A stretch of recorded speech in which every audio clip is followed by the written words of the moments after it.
Hi hello good morning ನಮಸ್ತೆ ಎಲ್ಲರಿಗೂ. ಎಲ್ಲರೂ ಹೇಗಿದ್ದೀರಾ? ಚೆನ್ನಾಗಿದ್ದೀರಾ ಅಂತ ಅಂದ್ಕೊಳ್ತಾ ನಾನು ಸಹ ಚೆನ್ನಾಗಿದ್ದೀನಿ. ನಾನು ಭಾಗ್ಯ ಮಾತಾಡ್ತಾ ಇರ್ತಕ್ಕಂಥದ್ದು. Welcome to my another vlog. ಹಿಂದಿಂದೇನೆ ತುಂಬ ಹಬ್ಬಗಳು ಬಂತು ಅಂಥೇಳಿ ಸ್ವೀಟ್ಸ್ ಎಲ್ಲ ಚೆನ್ನಾಗಿ ತಿಂದ್ಬಿಟ್ಟು ವೆಯ್ಟ್ ಗೇನ್ ಆಗಿಬಿಟ್ಟಿರ್ತೀವಿ. ಹಾಗೆಯೇ ವೆಯ್ಟ್ ಲಾಸ್ನ ಯಾವ ರೀತಿ ಮಾಡ್ಕೊಳ್ಳೋಣ, ಹಾಗೆ ಈ ಮನೇಲಿ ಇರ್ತಕ್ಕಂಥ ಈ ಮಕ್ಕಳು ಮತ್ತು ಹಿರಿಯರು ಎಲ್ಲರೂ ಇರ್ತಕ್ಕಂಥ ಮಹಿಳೆಯರಿಗೆ ವೆಯ್ಟ್ ಲಾಸ್ ಮಾಡ್ಕೊಳ್ಳೋದು ತುಂಬಾ ಕಷ್ಟ ಆಗ್ತಾ ಇರುತ್ತೆ. ಯಾಕಂದರೆ ಸಪ್ರೇಟು ಫುಡ್ಗಳನ್ನು ಮಾಡ್ಕೊಳ್ಳೋದಕ್ಕೆ ಆಗೋದಿಲ್ಲ. ಹಾಗೆಯೇ ವರ್ಕ್ ಪ್ರೆಷರಿಂದಾಗಿ ಬೇರೆ ರೀತಿಯಾದಂತಹ ಡಯೆಟ್ಗಳನ್ನು ಫಾಲೋ ಮಾಡೋದಕ್ಕೆ ಆಗಲ್ಲ. ಆದರೆ ಫ್ಯಾನ್ಸಿ ಡಯೆಟೇ ಬೇಕಾ?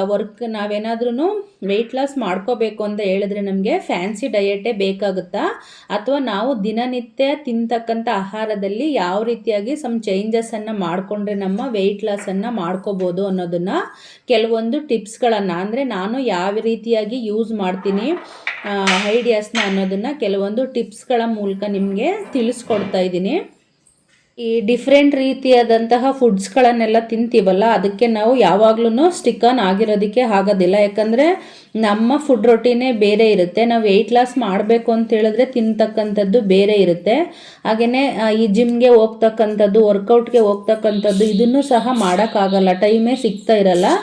ಇದೆಲ್ಲ ಬೇಡ ಅಂಥೇಳಿ ಒಳ್ಳೆ ಮನೇಲಿ ಮಾಡ್ತಕ್ಕಂಥ ಫುಡ್ಗಳನ್ನೇ ಯಾವ ರೀತಿಯಾಗಿ ಸರಿದೂಗಿಸ್ಕೊಂಡು ನಮ್ಮ ವೆಯ್ಟ್ ಲಾಸನ್ನು ಮಾಡ್ಕೋಬೋದು ಅನ್ನೋದನ್ನು ಈ ಒಂದು ವೀಡಿಯೋಸ್ಗಳಲ್ಲಿ ನಾನು ತಿಳಿಸ್ತಾ ಹೋಗ್ತೀನಿ. ಡೈಲಿ ಯಾವ್ಯಾವ ರೀತಿಯಾಗಿ ಚೇಂಜಸನ್ನು ಮಾಡ್ಕೋಬೋದು ಅನ್ನೋದನ್ನು ತಿಳಿಸ್ಕೊಡ್ತೀನಿ. ಮೊದಲನೇ ಟಿಪ್ ಬಂದ್ಬಿಟ್ಟು, ನಾವು ಸಾಧ್ಯವಾದಷ್ಟು ಬೆಳಗ್ಗೆ 5 ಗಂಟೆಗೆ ಏಳೋದಕ್ಕೆ ಪ್ರಯತ್ನವನ್ನು ಪಡಬೇಕು. ಬೇಗ ಹೇಳಬೇಕು. ನಾನು ಸಾಮಾನ್ಯವಾಗಿ ಎಲ್ಲರೂ ಹೇಳುವಾಗೇ 5 ಗಂಟೆಗೆ ಎದ್ದರೆ ಆ ಮುಹೂರ್ತ ಈ ಮುಹೂರ್ತ ಅಂತೆಲ್ಲ ಏನೂ ಇಲ್ಲ. ನಮಗೆ 1 ಅವರ್ ಟೈಮು ಬೇಗ ಸಿಗುತ್ತೆ ಅಂಥೇಳಿ 1 ಅವರ್ ಟೈಮು ಬೇಗ ಸಿಕ್ಕಷ್ಟು ನಮಗೆ ಯಾವುದಾದ್ರೂ ಬೇರೆ ಕೆಲಸಗಳನ್ನು ಮಾಡ್ಕೊಳ್ಳೋದಕ್ಕೆ ಸರಿಯಾಗುತ್ತೆ ಅಂಥೇಳಿ.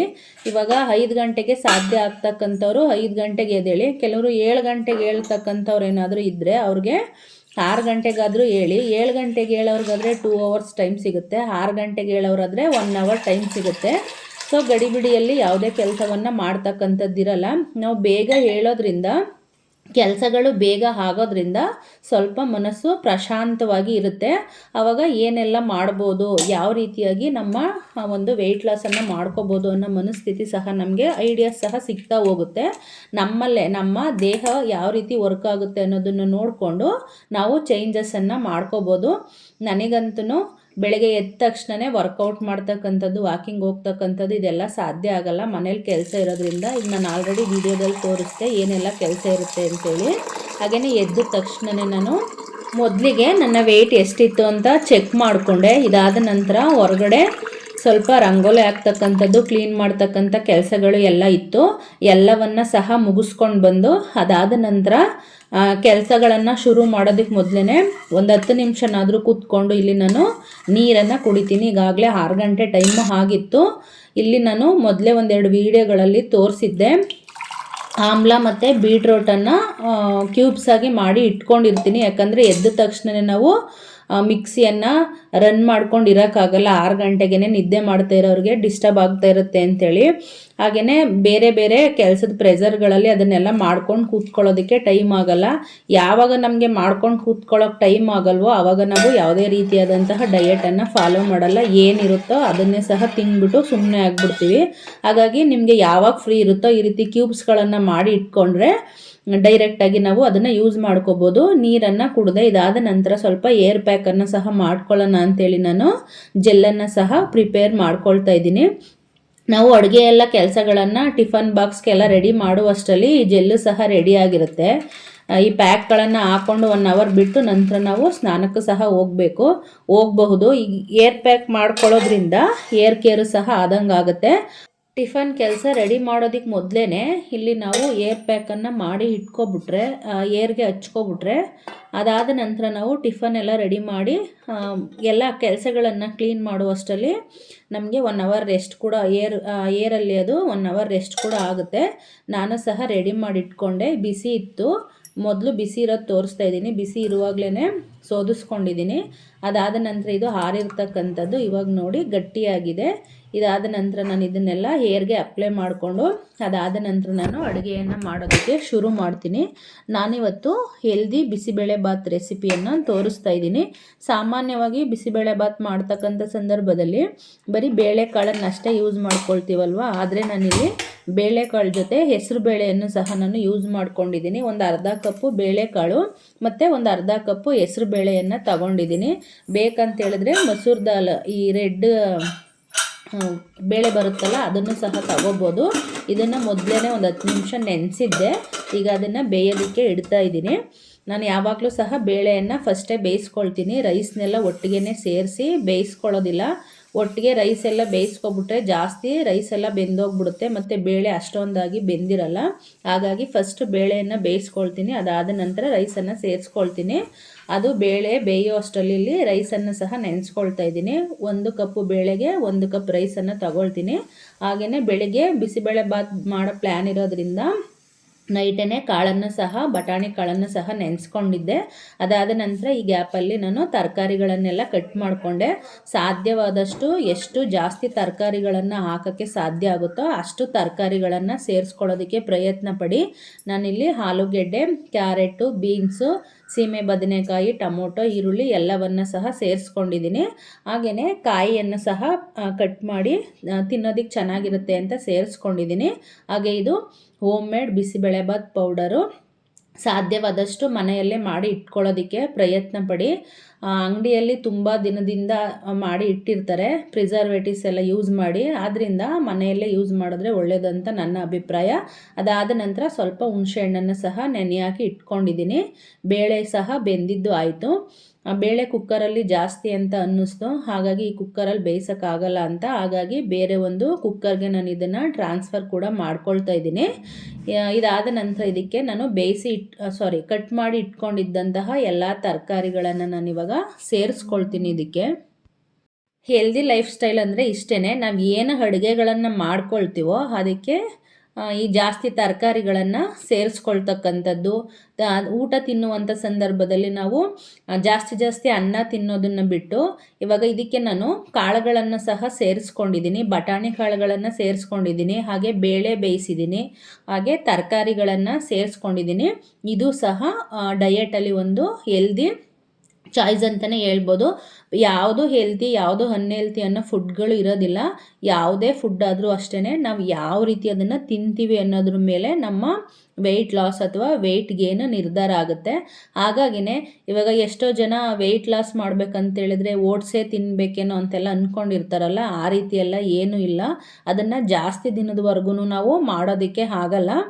ವೆಯ್ಟ್ ಲಾಸ್ ಚಾಲೆಂಜಸ್ನ ಮಾಡೋ ಬದಲು ವೆಯ್ಟ್ ಲಾಸ್ ಯಾವ ರೀತಿ ಮಾಡೋದು, ಅದನ್ನು ಲೈಫ್ ಸ್ಟೈಲ್ ಯಾವ ರೀತಿ ಮಾಡೋದು ಅನ್ನೋದನ್ನು ನೀವು ತಿಳ್ಕೊಂಡ್ರೆ ನಿಮಗೆ ಅದೇ ಗೊತ್ತಾಗ್ತಾ ಹೋಗುತ್ತೆ. ಹಾಗೆಯೇ ಫಸ್ಟು ಬೇರೆದನ್ನು ನೋಡಿ ತಿಳ್ಕೊಳ್ಳೋ ಬದಲು ನೀವೇ ಅದನ್ನು ಯಾವ ರೀತಿ ಮಾಡೋದು ಅನ್ನೋದನ್ನು ಕಲ್ತ್ಕೊಂಡ್ರೆ ಒಂದು ಟೈಮು ತಪ್ಪಾಗ್ತಾ ಹೋಗುತ್ತೆ, ಇನ್ನೊಂದು ಟೈಮು ಅದೇ ಸರಿ ಆಗ್ತಾ ಹೋಗುತ್ತೆ. ವೆಯ್ಟ್ ಲಾಸ್ ಮಾಡಬೇಕಂತೇನಾದರೂ ನಿಮ್ಮ ಮನಸ್ಸಲ್ಲಿ ಬಂದು ನೀವು ಅಂದ್ಕೊಬಿಟ್ರೆ ಅದಾದ ನಂತರನೇ ವೆಯ್ಟ್ ಲಾಸ್ ಆಗ್ತಾ ಹೋಗುತ್ತೆ. ನೀವು ಗೇಯ್ನ್ ಆಗೋದಕ್ಕೆ ಬಿಡೋದಿಲ್ಲ. ಇದಾದ ನಂತರ ನಾನು ಕಟ್ ಮಾಡಿ ಇಟ್ಟಿದ್ದಂಥ ಎಲ್ಲ ತರಕಾರಿಗಳು, ಹುಣಸೆ ಹಣ್ಣನ್ನು ರಸವನ್ನು ಸಹ ಸೇರಿಸ್ಕೊಂಡೆ, ಕಾಯಿ ತುರಿಯನ್ನು ಸಹ ಸೇರಿಸ್ಕೊಂಡೆ. ಅದಾದ ನಂತರ ಬಿಸಿಬೇಳೆಬಾತ್ ಪೌಡ್ರನ್ನು ಸಹ ಸೇರಿಸ್ಕೊಂಡಿದ್ದೀನಿ. ಇದಕ್ಕೆ ಇವಾಗ ಎಷ್ಟು ಬೇಕೋ ಅಷ್ಟು ನೀರನ್ನು ಕನ್ಸಿಸ್ಟೆನ್ಸಿಯನ್ನು ನೋಡಿ ಅಡ್ಜಸ್ಟ್ ಮಾಡ್ಕೊಳ್ತೀನಿ. ಜಾಸ್ತಿ ನೀರನ್ನು ಸೇರಿಸ್ಕೋಬೇಡಿ, ಬೇಕಂದರೆ ಮತ್ತೆ ಸೇರಿಸ್ಕೋಬೋದು. ತುಂಬ ತೆಳ್ಳಗಾದ್ರೂ ಚೆನ್ನಾಗಿರಲ್ಲ, ಹಾಗೆಯೇ ತುಂಬ ಗಟ್ಟಿಯಾದ್ರೂ ಚೆನ್ನಾಗಿರಲ್ಲ. ಇನ್ ಕೇಸ್ ಗಟ್ಟಿ ಆಯಿತು ಅಂತ ಹೇಳಿದ್ರೆ ಆಮೇಲೆ ನಂತರ ಸ್ವಲ್ಪ ಬಿಸಿ ನೀರನ್ನು ಮಾಡಿಕೊಂಡು ಸೇರಿಸ್ಕೋಬೋದು. ಇವಾಗ ರುಚಿಗೆ ತಕ್ಕಷ್ಟು ಉಪ್ಪನ್ನು ಸಹ ನಾನಿಲ್ಲಿ ಸೇರಿಸ್ಕೊಳ್ತಾ ಇದ್ದೀನಿ. ಎಲ್ಲವನ್ನು ಸಹ ಒಂದು ಒಳ್ಳೆ ಮಿಕ್ಸನ್ನು ಕೊಟ್ಟು ಚೆನ್ನಾಗಿ ಮಿಕ್ಸ್ ಮಾಡಿ ಆದ ನಂತರ ನಾನಿಲ್ಲಿ ಲಿಡ್ಡನ್ನು ಕ್ಲೋಸ್ ಮಾಡ್ತಾ ಇದ್ದೀನಿ. ಒಂದು ಅಥವಾ 2 ವಿಸಲ್ ಬರ್ಸಿದ್ರೆ ಸಾಕಾಗುತ್ತೆ. ಇವಾಗ ರೈಸ್ ಎಷ್ಟಕ್ಕೆ ಬೇಯುತ್ತೆ ಅನ್ನೋದು ನಿಮಗೆ ಗೊತ್ತಿರುತ್ತಲ್ಲ, ಆ ರೀತಿಯಾಗಿ 1-2 ವಿಸಲನ್ನು ಹಾಕ್ಸ್ಕೊಂಡ್ರೆ ಸಾಕಾಗುತ್ತೆ. ಜಾಸ್ತಿ ಬೆಂದರೆ ಚೆನ್ನಾಗಿರಲ್ಲ, ಎಲ್ಲನೂ ಮುದ್ದೆ ಥರ ಆಗಿಬಿಡುತ್ತೆ. ಹಾಗಾಗಿ ಇವಾಗ ರೆಡಿಯಾಗಿದೆ. 2 ವಿಸಲ್ ಆಯಿತು. ನಾನಿಲ್ಲಿ ಇವಾಗ ಸ್ವಲ್ಪ ಕೆಳಗಡೆ ಎಲ್ಲ ಅನ್ನ ನಿಂತಿರುತ್ತೆ, ಮೇಲೆಲ್ಲ ನೀರು ನಿಂತಿರುತ್ತೆ. ಸ್ವಲ್ಪ ಚೆನ್ನಾಗಿ ಮಿಕ್ಸ್ ಮಾಡ್ಕೊಳ್ಳಿ. ಬೇಕಂತ ಹೇಳಿದ್ರೆ ಇದಕ್ಕೆ ಒಗ್ಗರಣೆಯನ್ನು ಕೊಡಿ, ಬೇಡ ಅಂತ ಹೇಳಿದ್ರೆ ಹಾಗೇನೇ ತಿನ್ಬೋದು, ಏನು ತೊಂದರೆ ಇಲ್ಲ. ಇಲ್ಲಿ ನಾನು ಒಗ್ಗರಣೆಯನ್ನು ಹಾಕ್ತಾಯಿದ್ದೀನಿ. ಈಗ ನಮಗೆ ಬೇಡ ಅಂತ ಹೇಳಿದ್ರೆ ಮನೇಲಿರೋರಿಗೆ ಆ ರೀತಿಯಾದಂಥ ಟೇಸ್ಟ್ಗಳು ಇಷ್ಟ ಆಗುತ್ತಲ್ಲ, ಹಾಗಾಗಿ ಒಗ್ಗರಣೆ ಹಾಕೋಂಥ ಸಂದರ್ಭದಲ್ಲಿ ತುಪ್ಪವನ್ನು ಯೂಸ್ ಮಾಡಿಕೊಂಡು ಒಗ್ಗರಣೆಯನ್ನು ಹಾಕ್ಕೊಳ್ಳಿ. ಹೆಲ್ದಿ ಫ್ಯಾಟ್ ಸಹ ಸೇರಿದಂಗೆ ಆಗುತ್ತೆ. ಇದೆಲ್ಲವನ್ನು ಸೇರಿಸಿ ಮಿಕ್ಸ್ ಮಾಡಾದ ನಂತರ ನಾನಿಲ್ಲಿ ಇದನ್ನು ಸರ್ವ್ ಮಾಡ್ತಾಯಿದ್ದೀನಿ. ಮೊದಲಿಗೆ ಇದನ್ನು ಮಕ್ಕಳಿಗೆ ಸರ್ವ್ ಮಾಡಿ ನಾನು ತೋರಿಸ್ತಾ ಇದ್ದೀನಿ. ಇದೇ ರೀತಿಯಾಗಿ ನಾವು ಹೆಲ್ದಿ ಪ್ಲೇಟನ್ನು ಹೇಗೆ ನಾವು ಸರ್ವ್ ಮಾಡ್ಕೋಬೋದು ಅನ್ನೋದನ್ನು ನೆಕ್ಸ್ಟ್ ನಾನು ತೋರಿಸ್ತೀನಿ. ಮೊದಲು ಮಕ್ಕಳಿಗೆ ಕೊಟ್ಟಾದ ನಂತರ ಮಕ್ಕಳಿಗೆ ಬಾಕ್ಸ್ ರೆಡಿ ಮಾಡ್ತಕ್ಕಂಥದ್ದು, ಹಾಗೆ ಮಕ್ಕಳನ್ನ ರೆಡಿ ಮಾಡತಕ್ಕಂಥದ್ದು, ತಿನ್ನಿಸ್ತಕ್ಕಂಥದ್ದು ಎಲ್ಲ ಸಹ ಇರುತ್ತಲ್ಲ, ಎಲ್ಲವನ್ನು ಮುಗಿಸ್ಕೊಂಡು ಅದಾದ ನಂತರ ಮಕ್ಕಳನ್ನು ಸಹ ಸ್ಕೂಲಿಗೆ ಕಳಿಸಿ ನಾನಿವಾಗ ಸ್ನಾನವನ್ನು ಮುಗಿಸ್ಕೊಂಡು ಬಂದಿದ್ದೀನಿ.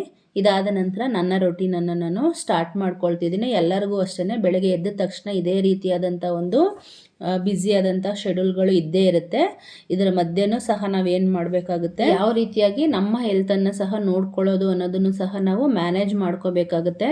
ಇವಾಗ ಕೆಲವೊಂದು ಹೆಲ್ತ್ ಟಿಪ್ಸ್ಗಳನ್ನೆಲ್ಲ ಅಥವಾ ವೆಯ್ಟ್ ಲಾಸ್ದೆಲ್ಲ ತೋರಿಸ್ತಾ ಇರ್ತಕ್ಕಂಥ ಸಂದರ್ಭದಲ್ಲಿ ಜಸ್ಟ್ ಅವರು ಮಾರ್ನಿಂಗ್ ಟಿಫನ್ ಏನು ತಿನ್ವಿ ಅನ್ನೋದಷ್ಟನ್ನು ತೋರಿಸ್ಕೊಂಡಿರ್ತಾರೆ. ಬಟ್ ನಮಗೆ ಅದನ್ನು ಮಾಡಿಕೊಂಡು ತಿನ್ನೋದಕ್ಕೆ, ಅದನ್ನು ಮ್ಯಾನೇಜ್ ಮಾಡ್ಕೊಳ್ಳೋದಕ್ಕೂ ನಮಗೆ ಗೊತ್ತಿರಲ್ಲ. ಹಾಗಾಗಿ ನಾನು ಈ ರೀತಿಯಾಗೆಲ್ಲ ಫುಲ್ ಡೈಲಿ ರೊಟೀನ್ಸು ಯಾವ ರೀತಿಯಾಗಿ ಸೆಟ್ ಮಾಡ್ಕೋಬೇಕು ಅನ್ನೋದನ್ನು ತೋರಿಸಿದ್ರೆ ನಿಮಗೆ ಎಲ್ಪ್ ಆಗುತ್ತೆ ಅನ್ನೋ ಉದ್ದೇಶದಿಂದ ನಾನು ಇದನ್ನು ತೋರಿಸ್ತಾ ಇದ್ದೀನಿ. ನಿಮಗೆ ಇದು ಖಂಡಿತ ಎಲ್ಪ್ ಆಗುತ್ತೆ ಅಂತ ಕೂಡ ಅಂದ್ಕೊಳ್ತೀನಿ. ಸ್ನಾನ ಎಲ್ಲ ಮುಗಿಸ್ಕೊಂಡಾದ ನಂತರ ನಾನು ಪೂಜೆಯನ್ನು ಸಹ ಕಂಪ್ಲೀಟ್ ಮಾಡಿಕೊಂಡೆ. ಸಾಮಾನ್ಯವಾಗಿ ಎದ್ದ ತಕ್ಷಣ ಪ್ರತಿಯೊಬ್ಬರಿಗೂ ಸಹ ಇದೆಲ್ಲ ಕೆಲಸಗಳು ಇದ್ದೇ ಇರುತ್ತೆ. ಹಾಗಾಗಿ ಏನು ಮಾಡ್ತೀರಾ, ಈ ಕೆಲಸಗಳೇ ಜಾಸ್ತಿ ಆಯಿತು ಅಂತ ಹೇಳ್ಬಿಟ್ಟು ನಮ್ಮ ಒಂದು ಹೆಲ್ತ್ ಬಗ್ಗೆ ಯಾರನ್ನು ಸಹ ನೋಡ್ಕೊಳ್ಳೋದೇ ಇಲ್ಲ. ಹಾಗಾಗಿ ನಾನು ಪ್ರತಿಯೊಂದು ಕಂಪ್ಲೀಟ್ ಡೀಟೇಲ್ಸನ್ನು ಇವಾಗ ಮೊದಲನೇ ದಿನ ನಾನು ನಿಮಗೆ ತೋರಿಸ್ಕೊಡ್ತಾ ಇದ್ದೀನಿ. ನಾನು ಸಹ ಪೂಜೆಯನ್ನೆಲ್ಲ ಮುಗಿಸ್ಕೊಂಡಿದ್ದಾಯಿತು. ಹಾಗೆಯೇ ಇದಕ್ಕೆ ಮೊದಲೇ ನಾನು ವಾಕಿಂಗ್ ಹೋಗ್ಬೇಕಂತ ಅಂದ್ಕೊಂಡಿದ್ದೆ, ಬಟ್ ಇವತ್ತು ಹೋಗೋಕ್ಕೆ ಆಗಿಲ್ಲ. ಯಾಕಂದರೆ ಈ ಕೆಲಸಗಳು ಮುಗಿಸುವಷ್ಟರಲ್ಲೇ ನನಗೆ 10:30 ಆಗಿಬಿಟ್ಟಿತ್ತು. ಇದಾದ ನಂತರ ಟಿಫನನ್ನು ತಿನ್ನೋಣ ಅಂತೇಳಿ ಬಂದೆ. ಇವಾಗ ನಾನು ಹೆಲ್ದಿ ಪ್ಲೇಟನ್ನು ಯಾವ ರೀತಿಯಾಗಿ ನಾನು ಸರ್ವ್ ಮಾಡ್ಕೊಳ್ತೀನಿ ಅನ್ನೋದನ್ನು ನಿಮಗೆ ತೋರಿಸ್ಕೊಡ್ತೀನಿ. ಮೊದಲಿಗೆ ನಾನಿಲ್ಲಿ ಫ್ರೂಟ್ಗಳನ್ನು ಈ ದೊಡ್ಡದಾಗಿರ್ತಕ್ಕಂಥ ಪ್ಲೇಟಲ್ಲಿ, ಈ ಒಂದು ಪ್ಲೇಸಲ್ಲಿ ನಾನು ಫ್ರೂಟ್ಗಳನ್ನು ಸರ್ವ್ ಮಾಡ್ಕೊಳ್ತಾ ಇದ್ದೀನಿ. ಸಾಮಾನ್ಯವಾಗಿ ಫ್ರೂಟ್ಗಳನ್ನು ಕಡಿಮೆ ಸರ್ವ್ ಮಾಡ್ಕೊಳ್ತಾ ಇರ್ತೀವಿ ಅಥವಾ ಕಡಿಮೆ ತಿಂತಾ ಇರ್ತೀವಿ. ಹಾಗಾಗಿ ಫ್ರೂಟ್ಗಳನ್ನು ಇಲ್ಲಿ ನಾನು ಜಾಸ್ತಿ ಸರ್ವ್ ಮಾಡ್ಕೊಳ್ತಾ ಇದ್ದೀನಿ. ನಾನಿವತ್ತು ಕಲ್ಲಂಗಡಿ ಹಣ್ಣನ್ನು ತಗೊಂಡಿದ್ದೆ. ಹಾಗೆ ಇನ್ನೊಂದು ಬೌಲನ್ನು ಇಟ್ಕೊಂಡು ನಾನಿಲ್ಲಿ ಮಿಕ್ಸ್ ಸೀಡ್ಸ್ಗಳನ್ನು ಸೇರಿಸ್ಕೊಳ್ತಾ ಇದ್ದೀನಿ. ಇವಾಗ PCOD ತೊಂದರೆ ಇರ್ತಕ್ಕಂಥವ್ರಿಗೆ, ಇರ್ರೆಗ್ಯುಲರ್ ಪೀರಿಯಡ್ ಪ್ರಾಬ್ಲಮ್ ಇರ್ತಕ್ಕಂಥವ್ರಿಗೆ, ಹಾಗೆಯೇ ಈ ಕೂದಲೆಲ್ಲ ಉದುರ್ತಕ್ಕಂಥದ್ದು, ಇದೆಲ್ಲ ಪ್ರತಿಯೊಂದು ಪ್ರಾಬ್ಲಮ್ಸ್ ಇರುತ್ತಲ್ಲ, ಇವರಿಗೆಲ್ಲ ಇದು ತುಂಬಾ ಒಳ್ಳೆಯದು. ಈ ಸೀಡ್ ಸೈಕ್ಲಿಂಗ್ ಸಹ ಹೇಳ್ತಾರಲ್ಲ, ಆ ರೀತಿ ಆದ್ರೂ ಸಹ ಮಾಡ್ಕೊಳ್ಳಿ. ಇಲ್ಲ ಅಂತ ಹೇಳಿದ್ರೆ ಈ ರೀತಿ ಡೈಲಿ ರೊಟೀನ್ಸಲ್ಲಾದ್ರೂ ಅದನ್ನು ಮಿಕ್ಸ್ ಮಾಡಿಕೊಂಡು ಸೇರಿಸ್ಕೊಳ್ಳಿ. ಯಾವ ರೀತಿ ಬೇಕಾದ್ರೂ ಸಹ ಮಾಡ್ಕೊಳ್ಳಿ. ಇಲ್ಲಿ ನಾನು ಮಿಕ್ಸ್ ಮಾಡಿ ಹುರಿದು ಇಟ್ಕೊಂಡಿದ್ದಂಥ ಎಲ್ಲ ಸೀಡ್ಸ್ಗಳನ್ನು ನಾನು ಸೇರಿಸ್ಕೊಂಡಿದ್ದೀನಿ. ಇದಾದ ನಂತರ ನಾನು ಇಲ್ಲಿ 2 ಖರ್ಜೂರವನ್ನು ತಗೊಂಡಿದ್ದೀನಿ. ಹಾಗೆ ಬಿಸಿಬೇಳೆ ಭಾತನ್ನು ಸಹ ಸರ್ವ್ ಮಾಡ್ಕೊಳ್ತಾ ಇದ್ದೀನಿ. ಇಲ್ಲಿ ಇದ್ದಂಥ ಚಿಕ್ಕ ಪ್ಲೇಸಲ್ಲಿ ಒಂದೇ ಒಂದು ಸೌಟಷ್ಟು ಅಷ್ಟೇ ನಾನು ಸೇರಿಸ್ಕೊಳ್ತಾ ಇದ್ದೀನಿ. ಇಷ್ಟೇ. ಇವಾಗ ಮನೆಯವರೆಲ್ಲರಿಗೂ ನಾವು ಬಿಸಿಬೇಳೆ ಭಾತ್ ಮಾಡ್ತಾ ಇರ್ತೀವಿ. ನಾವು ಮಾತ್ರ ಸಪ್ರೇಟ್ ಫ್ರೂಟನ್ನು ತಿನ್ಕೊಂಡಿರಬೇಕು ಅಥವಾ ತರಕಾರಿಯನ್ನು ತಿನ್ಕೊಂಡಿರಬೇಕು ಅಂತನೋ, ಅಥವಾ ನಮಗೆ ಬೇರೆ ರೀತಿಯಾದಂತಹ ಫುಡ್ಗಳನ್ನು ಮಾಡ್ಕೋಬೇಕಂತ ಅಂತ ಏನಾದರೂ ಅಂದ್ಕೊಂಡ್ರೆ ನಾವು ಖಂಡಿತವಾಗೂ ಡಯೆಟನ್ನು ಫಾಲೋ ಮಾಡೋದಕ್ಕೆ ಆಗಲ್ಲ. ಹಾಗಾಗಿ ಇದನ್ನು ಸ್ವಲ್ಪ ಸ್ಮಾರ್ಟಾಗಿ ಪ್ಲೇಟಿಂಗನ್ನು ಮಾಡಿಕೊಂಡ್ರೆ ಅದೇನೇ ವೆಯ್ಟ್ ಲಾಸ್ ಆಗ್ತಾ ಹೋಗುತ್ತೆ. ಆದರೆ ಒಂದೇ ದಿನಕ್ಕೆ, ಇವಾಗ ವೆಯ್ಟ್ ಲಾಸ್ ಚಾಲೆಂಜ್ ಮಾಡಿದಾಗ 20 ದಿನಕ್ಕೆ ಕಡಿಮೆ ಆಗ್ತಕ್ಕಂಥದ್ದು, ತಿಂಗಳಿಗೆ ಕಡಿಮೆ ಆಗ್ತಕ್ಕಂಥದ್ದು ಇರುತ್ತಲ್ಲ, ಆ ರೀತಿಯಾಗಂತೂ ಖಂಡಿತವಾಗಲೂ ಅದು ಕಡಿಮೆ ಆಗಲ್ಲ. ಸ್ವಲ್ಪ ಟೈಮ್ ಕೊಡ್ತಾ ಹೋಗಬೇಕು. ಹಾಗೆಯೇ ಈ ರೀತಿಯಾದಂಥ ಒಂದು ಟ್ರಿಕ್ಸ್ಗಳು ನಮಗೆ ಗೊತ್ತಾದರೆ ವೆಯ್ಟ್ ಗೇನ್ ಆದ ತಕ್ಷಣವೇ ವೆಯ್ಟನ್ನು ಲೂಸ್ ಮಾಡ್ಕೊಳ್ತಕ್ಕಂಥದ್ದು ಸಹ ನಮಗೆ ಗೊತ್ತಾಗುತ್ತೆ. ತಿಂದಾದ ನಂತರ ನಾನಿಲ್ಲಿ ಒಂದು ಜೀರಿಗೆ ಕಷಾಯವನ್ನು ಮಾಡಿಕೊಂಡು ಕುಡಿತಾ ಇದ್ದೀನಿ. ಯಾವಾಗಲೂ ಅಷ್ಟೇ ಊಟಗಳನ್ನ ತಿಂದಾದ ನಂತರ ಈ ರೀತಿಯಾಗಿ ಬಿಸಿಯಾದಂತಹ ಒಂದು ಕಷಾಯಗಳನ್ನ ಮಾಡಿಕೊಂಡು ಕುಡೀರಿ. ಹಾಗೆ ಯಾರಿಗಾದರೂ ಟೀ ಕುಡಿತಕ್ಕಂಥ ಒಂದು ಅಭ್ಯಾಸಗಳಿದ್ದರೆ ಏನು ತೊಂದರೆ ಇಲ್ಲ, ಕುಡೀರಿ. ಆದರೆ ಹೇಳ್ತಾ ಇದ್ದೀನಲ್ಲ, ಯಾವುದೇ ಫುಡ್ ಆದರೂ ಅಷ್ಟೇ ತಿಂತಕ್ಕಂಥದ್ದು ಏನೂ ತೊಂದರೆ ಇಲ್ಲ. ಅದನ್ನು ಯಾವ ರೀತಿಯಾಗಿ ತಿನ್ನಬೇಕು ಮತ್ತು ಎಷ್ಟು ಕ್ವಾಂಟಿಟಿಯಲ್ಲಿ ತಿನ್ನಬೇಕು ಅನ್ನೋದನ್ನು ಅಷ್ಟೇ ನೋಡ್ಕೋಬೇಕು. ಇವಾಗ ಆ ನೀರನ್ನು ಕುಡಿದಾದ ನಂತರ 1 ಅವರ್ ಬಿಟ್ಟು ನಾನು ಮತ್ತೆ ಒಂದು 1/2 ಲೀಟ್ರಷ್ಟು ನೀರನ್ನು ಕುಡಿತಾ ಇದ್ದೀನಿ. ಡೈಲಿ ಈಗೇ ಒಂದು 3 ಲೀಟ್ರಷ್ಟು ನೀರನ್ನು ನಾನು ಕಂಪ್ಲೀಟ್ ಮಾಡ್ಕೊಳ್ತೀನಿ. ನಿಮಗೆ ಯಾವಾಗ ಸಾಧ್ಯ ಆಗುತ್ತೋ ಅವಾಗೆಲ್ಲ ನೀರನ್ನು ಕುಡಿತಾ ಹೋಗಿ. ಮತ್ತು ಬಿಫೋರು ಆಫ್ಟರ್ ಊಟ ಮಾಡಿದ ನಂತರ ತಕ್ಷಣನೇ ಕುಡಿಯೋದಕ್ಕೆ ಹೋಗಬೇಡಿ. 1 ಅವರ್ ಆದ್ರೂ ಗ್ಯಾಪ್ ಕೊಟ್ಟು ಕುಡೀರಿ. ಇವಾಗ ನಾನು ಹೇಳ್ದೆ ಅಲ್ಲ, ಬೆಳಗ್ಗೆ ವಾಕಿಂಗ್ಗೆ ಹೋಗೋದಕ್ಕೆ ಆಗಿಲ್ಲ ಅಂಥೇಳಿ, ಹಾಗಾಗಿ ಅದನ್ನು ಸ್ಕಿಪ್ ಮಾಡಿಲ್ಲ. ನಾನು ಸಾಯಂಕಾಲ ವಾಕಿಂಗ್ಗೆ ಹೋಗ್ತಾ ಇದ್ದೀನಿ. ಅದನ್ನೇ ಹೇಳಿದ್ದು, ಯಾವ ಟೈಮಲ್ಲಿ ಆಗುತ್ತೋ ಆ ಟೈಮಲ್ಲಿ ನಾವು ನಮ್ಮ ಕೆಲಸಗಳನ್ನು ಕಂಪ್ಲೀಟ್ ಮಾಡ್ಕೊಬಿಡ್ಬೇಕು. ಈ ಥರ ಸ್ಮಾರ್ಟಾಗಿ ಮಾಡಿದ್ರೆ ಸಾಯಂಕಾಲ ಆಗಿಲ್ಲ ಅಂತ ಹೇಳಿದ್ರೆ, ಇವಾಗ ಸಾಯಂಕಾಲ ಮಕ್ಕಳು ಬರುತ್ತೆ, ಓದಿಸ್ಬೇಕು ಅಂತೆಲ್ಲ ಕೆಲವ್ರಿಗಿರುತ್ತೆ. ಆ ಟೈಮಲ್ಲಿ ಆಗಿಲ್ಲ ಅಂತ ಹೇಳಿದ್ರೆ ಸ್ವಲ್ಪ ಬೇರೆ ಯಾವುದೇ ಟೈಮ್ ಸಿಕ್ಕಿದ್ರೂ ಪರವಾಗಿಲ್ಲ. ಇನ್ ಕೇಸ್ ಔಟ್ಸೈಡ್ ಹೋಗೋಕ್ಕಾಗಿಲ್ಲ ಅಂತ ಹೇಳಿದ್ರೂ ಸಹ ಮನೇಲಾದ್ರೂ ಫಿಕ್ಸ್ ಮಾಡಿಕೊಂಡು, ಇವಾಗ ನಾವು ಕೆಲಸ ಮಾಡಬೇಕಾದಂಥ ಸಂದರ್ಭದಲ್ಲಿ ನಡೆದಾಡ್ತಕ್ಕಂಥದ್ದೇ ಬೇರೆ.